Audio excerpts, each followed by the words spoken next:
Sveiki, skatītāji! Mēs esam noķēruši Ralfu Eilandu no grupas PER. Es gribēju tev, Ralf, vaicāt, varbūt varētu pastāstīt kādu smieklīgu vai jautru atgadījumu pa Mārtiņu. Kad mēs filmējām PER videoklipu, tieši tā, kad mēs filmējām PER videoklipu, vajadzēja filmēt arī Mārtiņu dziesmai Bums. Taču Mārtiņš nevarēja ierasties, jo viņš gulēja no rīta, un tāpēc izgriezām no viena žurnāla. Tur piedalījos arī es tajā pasākumā. Tieši tā, piedalījās arī Edmunds, un mēs izgriezām no viena žurnāla Mārtiņu bildīti, un klipā vienkārši pie kameras grozījām to bildīti, it kā Mārtiņš būtu klāt. Visi kopā!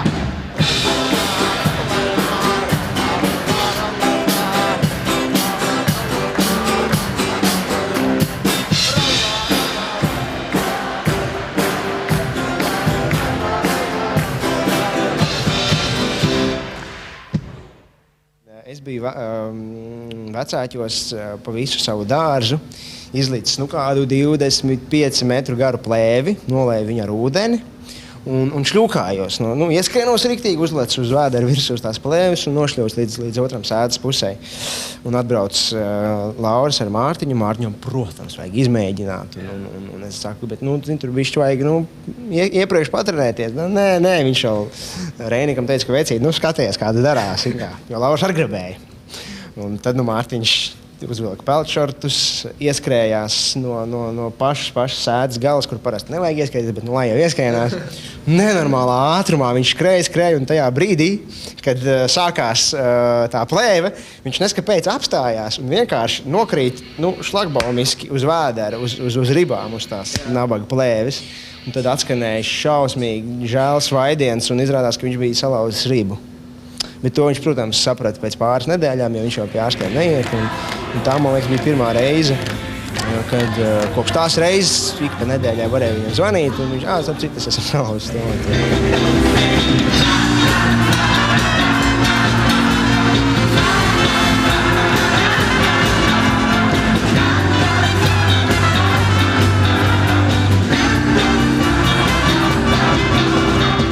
Stāsts, kad es domāju, ka Tums nekad mūžā vairāk neielaidīs Madonas viesnīcā visticamākais, jo tad, kad mēs bijām iepriekšējā reizi, Mārtiņam uz galvas pēkšņi no rīta uzkrita lampa.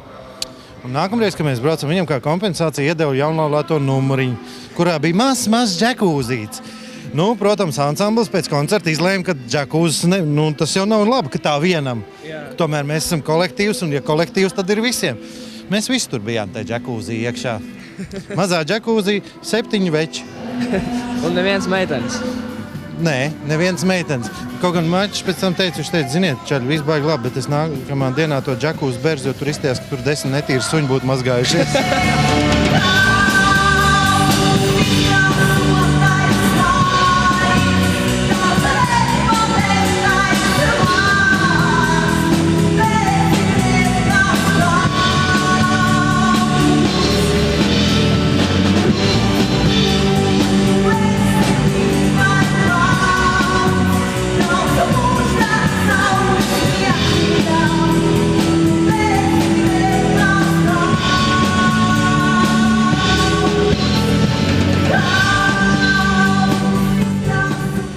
Mērījāmies ar riepām. Tad vispārējie grupas biedri tā.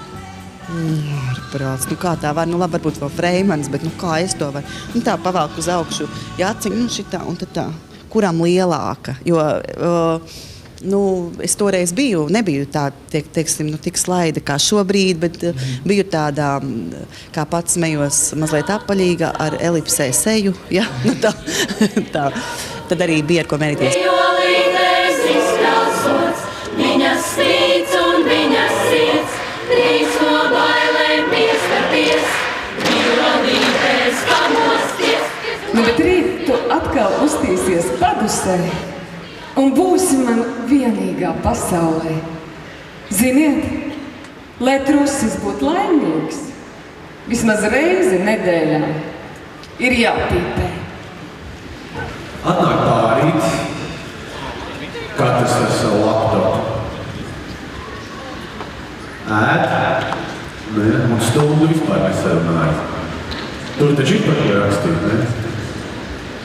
Vai, piemēram, uz tevi skatoties, mierīgi varētu uzrakstīt dzējoli, tev ir skaistas krūtis. Jūs noteikti esat lasījis ļoti daudz dzeju. Ar ko šī dzeja atšķiras un kas jums paliek no tās vairāk atmiņā? Es biju lasījis Mārtiņa dzeju jau tad, kad vēl viņš bija mūsu vidū. Un, protams, ka šobrīd tā dzeja skan pilnīgi savādāk, bet jau tad lasot, kad viņš jau bija dzīvs, es piefiksēju, cik viņa ir personiska ļoti. Un, tas ir tiešām viņa novērojumi.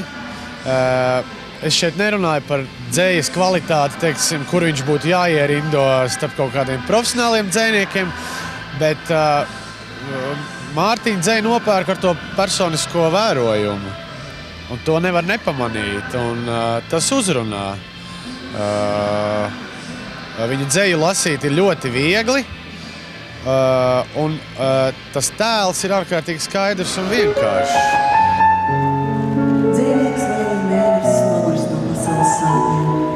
To nakropojās manā lokā. Viņa tāls palīdz skanījām. Dziedāja berenģē dziesmu par runmatājumu žānu, kad zaudējusi vīru toreiz pirms 200 gadiem. Tas, ko viņš darīja, tas bija ļoti talantīgi. Viņš bija vispār vispusēji apdāvināts cilvēks. Viņš to darīja.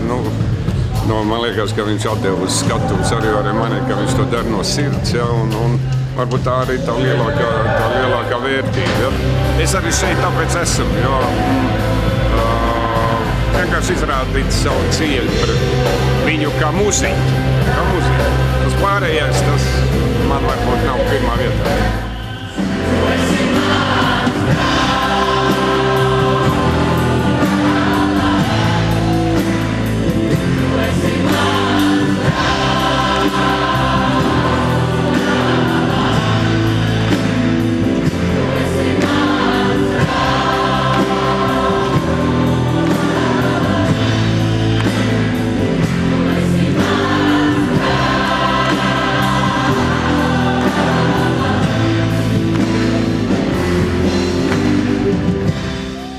Viennozīmīgi dīvains, viennozīmīgi, jo kādreiz bija sākumā tā, vai ne, kad kāp uz skatuves, un tad bija bail, un tad tas posms pagāja, un tad nebija. Šodien atkal bija bail.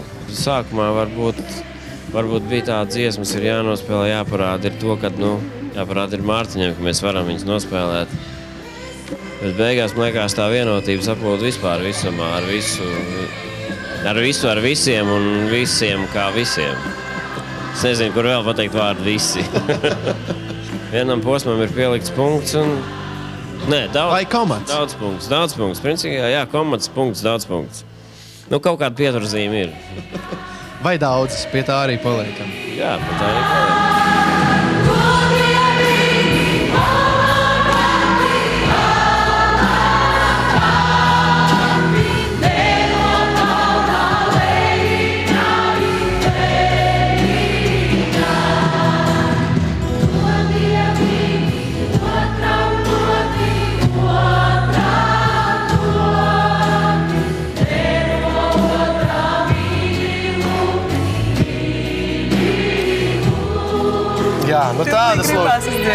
Tādas atmiņas no koncertiem un izdzīves ir par Mārtiņu viņa draugiem.